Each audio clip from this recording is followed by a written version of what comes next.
It is getting real out here in these African streets. I just recently uploaded a video that I was not wanting to share, but I thought it was important to share this with many other solo women, female travelers that will be traveling to the continent, but not only that, anywhere, on what to expect or what could possibly happen to you. You're just seeing Jezebels, okay? So a lot of Black Americans aren't used to certain things that happen on the continent. Let's just keep it what it is. You know that the only time your light's gonna go out, unless you didn't pay the bill or a storm happened or something like that. You're not used to the power can cut out for a few hours or a day. You're not used to that. You didn't grow up like that, right? They're in their society, from what a lot of people are saying, and even Tiffany is saying as well. Dudes grabbing on women, I think that's lame, to be just grabbing on women like that. I think it is lame. Why are you grabbing on women like that? She's not the only one I heard say that, about how they just grab up on you like it ain't nothing, right? She told a story about how basically if you don't know the language, people gonna ridicule you, but in a way we kind of see that here to a point. To a point, we do see it. When people say, they need to know English, especially with them folks here, they quick about that, right? But a lot of Black folks think, oh, well, hey, we all brothers, X, Y, Z, and that's the way they gonna look at us. And listen, the color thing, this here, that's a Western thing. Outside of this, Western nations where everybody's focused on the color, because that's all the white man has is a color thing. Everybody else is nationalistic, tribal, ethnic groups, or... So, we all know of those bad things that are happening in the United States of America. There's so bad things happening over there. And so, because African Americans were taken from Africa, where it all started, Ghana, now they've been coming back to the continent to escape all that is happening, because the Black person is facing a lot of discrimination back in the United States of America. However, there is still some discrimination. Discrimination, this one is in quotes now, that might be taking place in Africa. You see, discrimination in the United States of America is taking place between the Black person and the white person. However, again, when the African American moves to Africa, they face a new kind of discrimination. Now this kind of discrimination is between them and Africans. Now it's not between African Americans and white people, it's between African Americans and Africans on the continent. And this is what we want to address today. Specifically, the countries which African Americans are moving to is Ghana. Ghana is the #1 country because of the year of return. See, before the COVID hit in 2020, yes. Before this time, they've been moving there until the time of COVID, when the Ghanaian borders were locked. African Americans were not moving in Ghana. And there was a country in East Africa, it opened its borders. What country am I speaking about? I'm speaking about the Republic of Tanzania, the Socialist Democratic Republic of Tanzania. We had the President Magufuli. Magufuli did not believe that COVID was a real thing. To Magufuli, COVID was just a conspiracy from the Western world. For Magufuli, he thought this COVID thing was just a thing which other countries were doing so as to gain money. You see? Because there was a time when if COVID had attacked your country, there's that funding you'd find from the West. So, to cut the long story short, we are not here to talk about Magufuli and COVID, but the idea that Magufuli did not lock his borders during COVID-19, which happened in 2020, it went 2020, 2021, and some parts of 2022. This allowed African Americans to move from the United States of America into Tanzania, some of which were intending to move to Ghana, but the borders of Ghana were closed, so they moved to Tanzania. So it's something which is, it's hard for me to say this, but African Americans, some of them have been attacked in Tanzania. You see, it has always been, bad things have always been happening around the world. You see, bad things are happening around the world. It's not only Tanzania, but because Tanzania is a country where African Americans are coming to reside, leaving Babylon, the United States of America, it's great and it's moral. We talk about this country of Tanzania. So, a sister shared her experience of how fellow African Americans are being attacked by the people of Tanzania. So, one thing as African Americans you should note is this. Please, African Americans, when you come to Africa, take care of yourselves. Africa has criminals. Yes, Africans can be criminals. Criminals exist everywhere. So Africa is no exception. Take heed of my warning. Take heed of my warning. So this African sister, we are going to see a video and the advice she's going to share with us about her experience in Tanzania. And I hope we can be able to learn from this idea that sister faced, these problems that sister faced, and we can be able to come up with a solution so that you who is planning to move to Africa should make the right option, should make the right decision. So without further ado, let's jump in. So it is getting real out here in these African streets. Tiffany Banner, first off, I want to apologize about your bad experience in Tanzania. I just recently uploaded a video that I was not wanting to share, but I thought it was important to share this with many other solo women, female travelers that will be traveling to the continent, but not only that, anywhere, on what to expect or what could possibly happen to you. So guys, please stay tuned on my reaction to her statements of what happened to her and also the life lessons that she have learned. So you can hear from what sister is saying, the life lessons she has been able to experience and you are able to learn. The main point of these videos, the main point of this channel is that you can be able to learn and just take care of yourself. When you're in Africa, take care of yourself. Follow precautions. I always say, before you move to Africa, do your research about that particular country you're moving to. You should at least know the areas, and you know, not even in Africa, even here in Kenya, I can't just go to anywhere I can't just go to anywhere for a visitor. Everywhere is not everywhere to go, you see. So it's always take care of yourself when you move here. Take care of yourself. This is not the United States of America where the law might be working on your favor. This is Africa, and sometimes the law is bent. The law is not as functional. Actually, the law might be dysfunctional. So you can never sue a person. Here in Africa, a woman would even be beaten, but the government will not follow up, or the government will not be as active as that in the United States of America. It happens here in Africa. So precautions is a thing which is a must. Prevention is always better than the cure. So let's continue. But anyways, today's video, we're going to be talking about Tiffany Banner. I just did a video last week about my encounter with the sexual harassment in Nigeria. I really did not want to do that video. However, I knew that we need to spread the awareness to a lot of female solo travelers.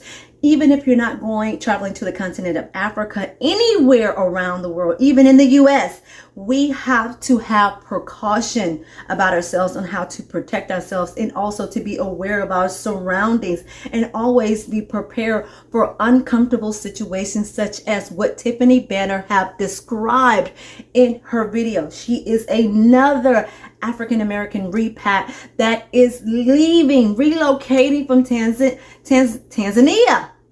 I can't even get it out.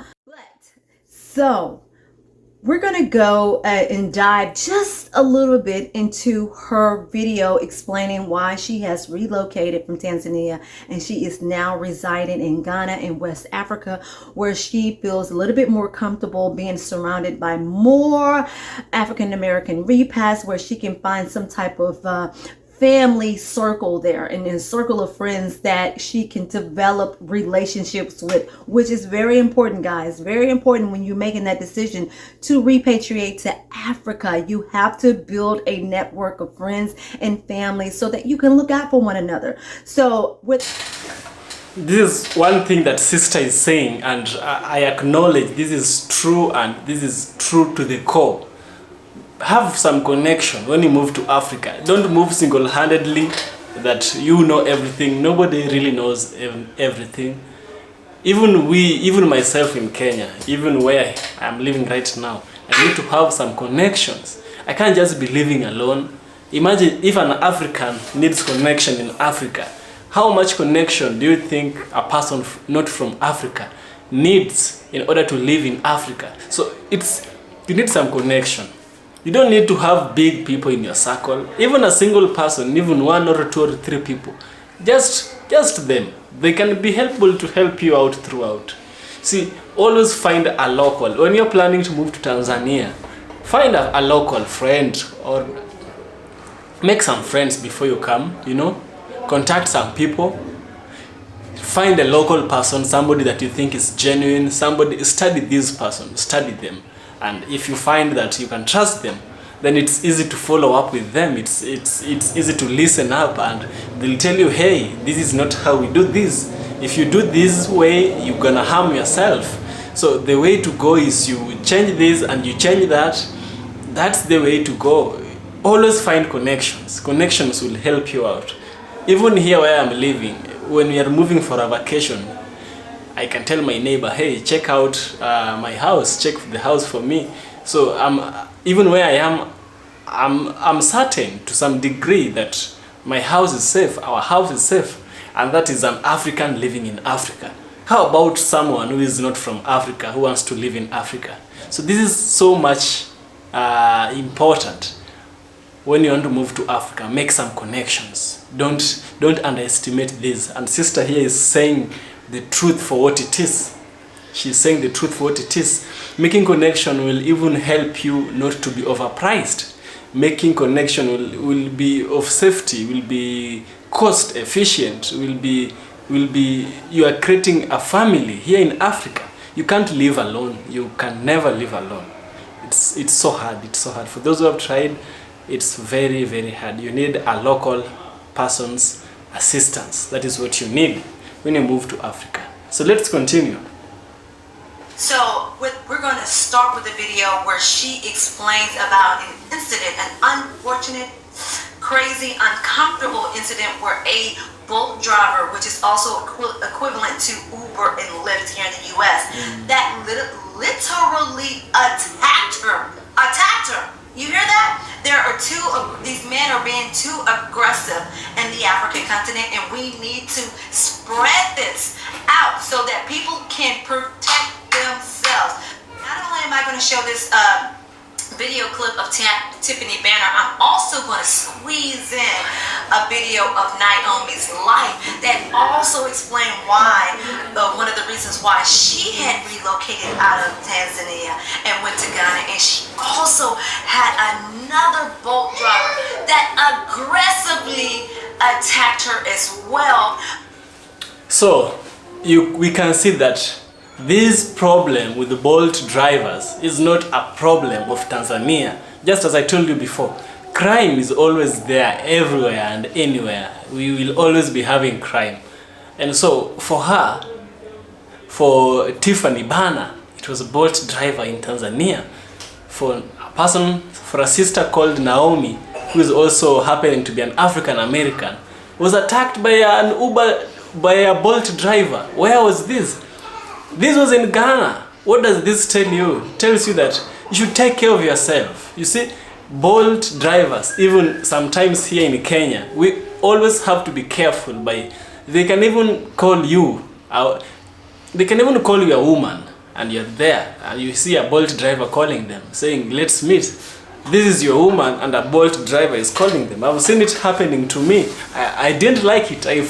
I was furious. I wanted to go to that Bolt driver and do bad things, but thank God I'm not that kind of person.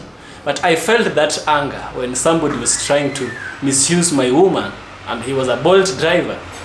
This time it was Sister Tiffany Banner. We are yet to see what happened to her, but we can always anticipate it's going to be something sexual. It's going to be something like that. It's not always about the money. It's always about the sexual. So they can see a woman who is weak. You see, the society perceives a woman as weak, and it's true.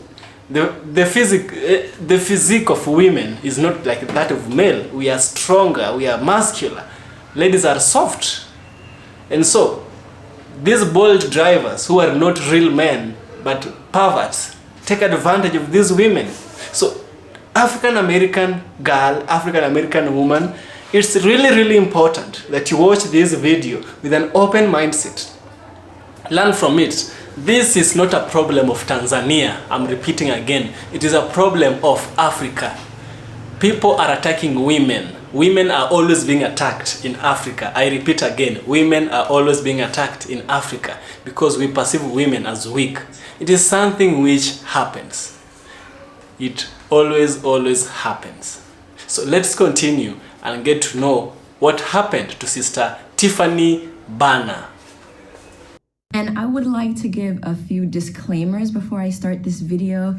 In no way am I trying to disrespect anybody's country. I'm just trying to speak about my experience. And from what I've noticed from this whole repatriation movement is that people are only allowed to say good things and only positive things about their repatriation experience in certain countries. And if they dare talk about a negative experience they had, then a bunch of hateful people are gonna just go after them with fiery pitchforks, tell them to go back to America, tell them they're not welcomed, tell them they're not African, tell them that they're annoying. And you have to be able to take what I'm saying with a grain of salt and be able to take constructive criticism. I had to leave was the fact that I got attacked by a Bolt. You see, even myself, I always get those nasty comments. People telling me you are this, you are that. I'm always saying, you have the right to your opinion. Everyone always has the right to their opinion. But if something wrong is happening, the problem with some people in Ghana is this. They only want me to say the nice things. If I say those things which are bad, which are happening in Ghana, I become a bad person. I become an enemy. If I talk about the bad things happening in Kenya, I even become an enemy to the Kenyans. But we have to talk about these bad things that happen in order to... It's called the cost-benefit analysis. We have to do the cost-benefit analysis. Is it balancing, or is one side weighing the other? That is what we have to do. So if something nasty is happening, I'm always telling you African Americans, speak it out. Something bad might happen to you and you keep quiet. And then it happens to someone else. So if you had said this thing earlier, that if you do this, this will happen to you, we would have prevented another casualty from happening. So this is why it is always important, and it's really, really important to always share our thoughts. And people should take constructive criticism positively. We should take constructive criticism positively. We are not doing this from the place of hate. We are doing this from the place of love and the place of awareness. Yes, love and awareness is what is making us to say all this. So we shouldn't make other people keep quiet. I thank Tiffany Banner for saying all this. She spread really good awareness, and it's good. It's really, really good. Let's continue. I had to leave was the fact that I got attacked by a Bolt driver.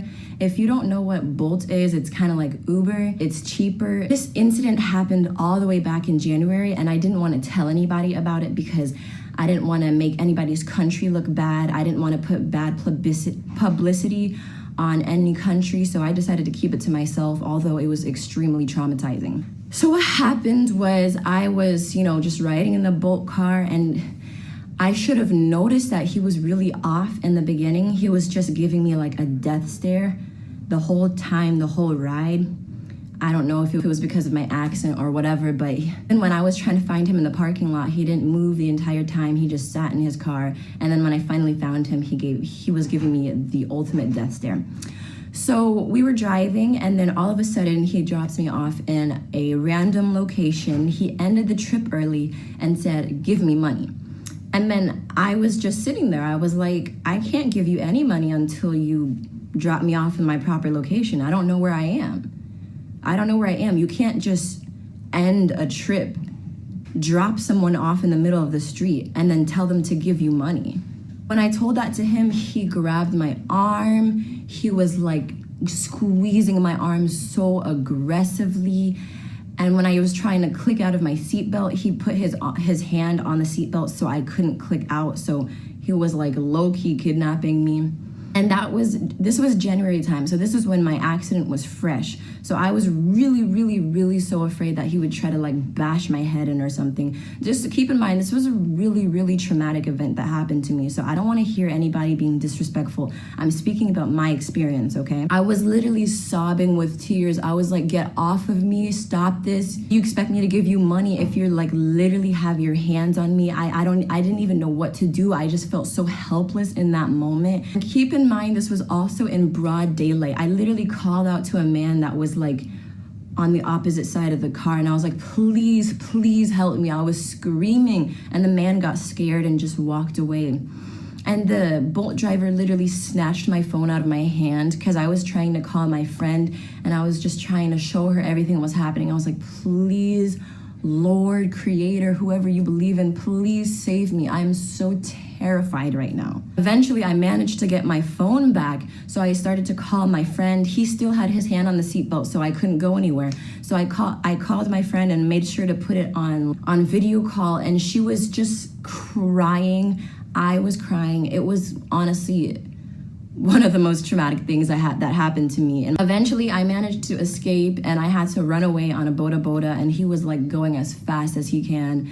And eventually the Bolt car left. But it was just such a terrible experience, and I actually was so traumatized that I ended up not taking Bolt car anymore. I didn't take it ever again. I also want to share Naomi's life video about her attack also with the Bolt driver. So let's take a look at that before I give my statements on Tiffany Banner's experience with the Bolt driver. You know, I just felt like that. I just didn't feel that as a woman traveling alone. I just didn't feel safe at times.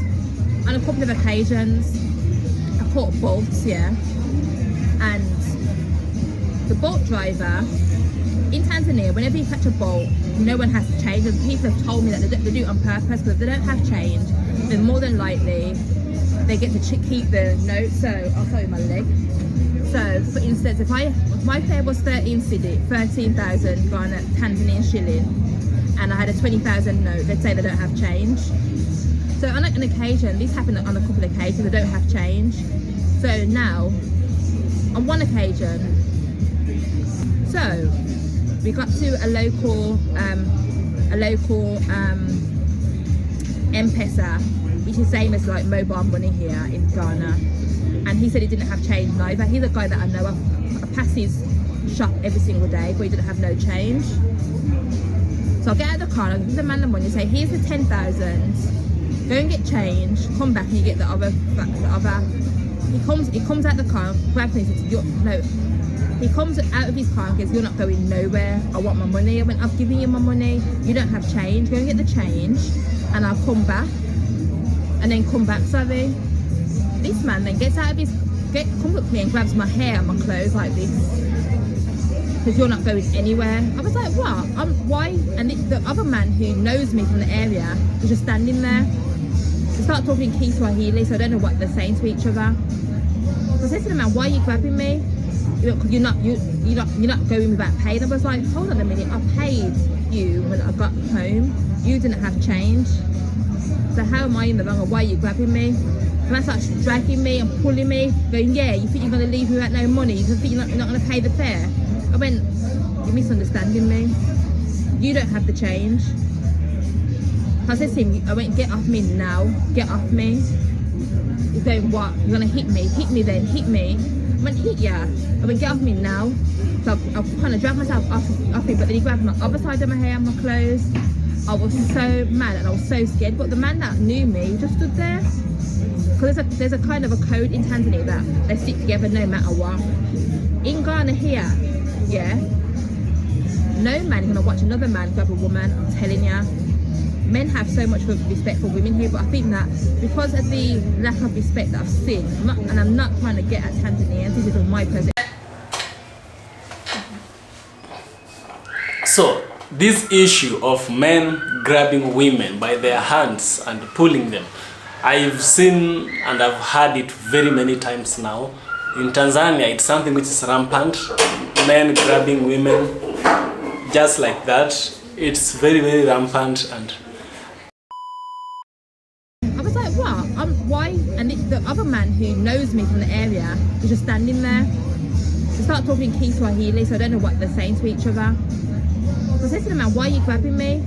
You're not going without pay. And I was like, hold on a minute, I paid you when I got home. You didn't have change. So how am I in the wrong? Or why are you grabbing me? And I started dragging me and pulling me, going, yeah, you think you're going to leave me without no money? You think you're not going to pay the fare? I went, you're misunderstanding me. You don't have the change. I said to him, I went, get off me now, get off me. He's going, what? You're going to hit me? Hit me then, hit me. I went, hit ya. I went, get off me now. So I kind of dragged myself off him, but then he grabbed my other side of my hair and my clothes. I was so mad and I was so scared, but the man that knew me just stood there.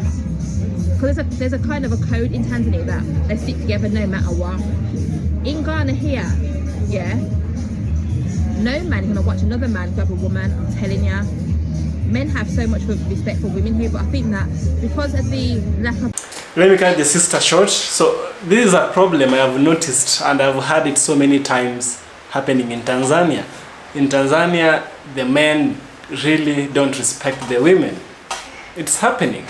So I've had this information even from a first-hand African American, actually African Caribbean, who has experienced this. So the other day I hosted Brother Abantu on my recent live stream. He shared a lot about his experiences in Dar es Salaam. Dar es Salaam was once the capital city of Tanzania. So while he was walking along the streets of Dar es Salaam, an old person who was a Muslim, I'm not against Muslims, an old person who was a Muslim came and who is old enough to be the father of his daughter, old enough like him, came and went to his youngest daughter and said, I want this. Imagine someone old coming to your daughter saying that she wants your daughter in front of you with no respect at all. You've never met, you've never known the guy, and is very old and asking for your... She is saying that you give her your daughter. This is not right. It's not right. Tanzanians don't have respect for women. This is by the experiences of African Americans who've been there. Don't shoot the messenger. Don't shoot the messenger. I'm just the messenger. My personal experience, they don't. For one, I'm a foreigner, so I don't really matter. I'm just money to them. And two, I'm a woman. After about 10 minutes, the man that who's the M-Pesa, the man that I know, gave him the 3,000 T shilling and gave him back my 10. From since that day, I never ever spoke to that man ever again. I thought to myself, you didn't have my back, you know me. He's a bolt driver that you don't know, but obviously it's a bro code or a Tanzanian code. So that was another reason that I left Tanzania, because a couple of women that I know have gone through the same thing when it comes to Bolt and Uber drivers. Like, there's that. You see, another thing that is happening is in Tanzania, someone might rob you and other Tanzanians are watching. The sister said, someone might rob you and other people are watching. One thing I love about Ghana is that such things never happen over there. And even the person who this sister Naomi is saying, she is saying that this person who was watching, She knew that man, and that man stood there watching, not helping her. And this was happening in Tanzania, but it does not happen in Ghana. Ghana, we don't have that kind of problems. Ghana might have its own, but we don't have this one in Ghana. People have respect for women. Ghana, congratulations on that. Congratulations on that, and don't shoot the messenger. Like, there's that lack of respect. They don't protect us women there.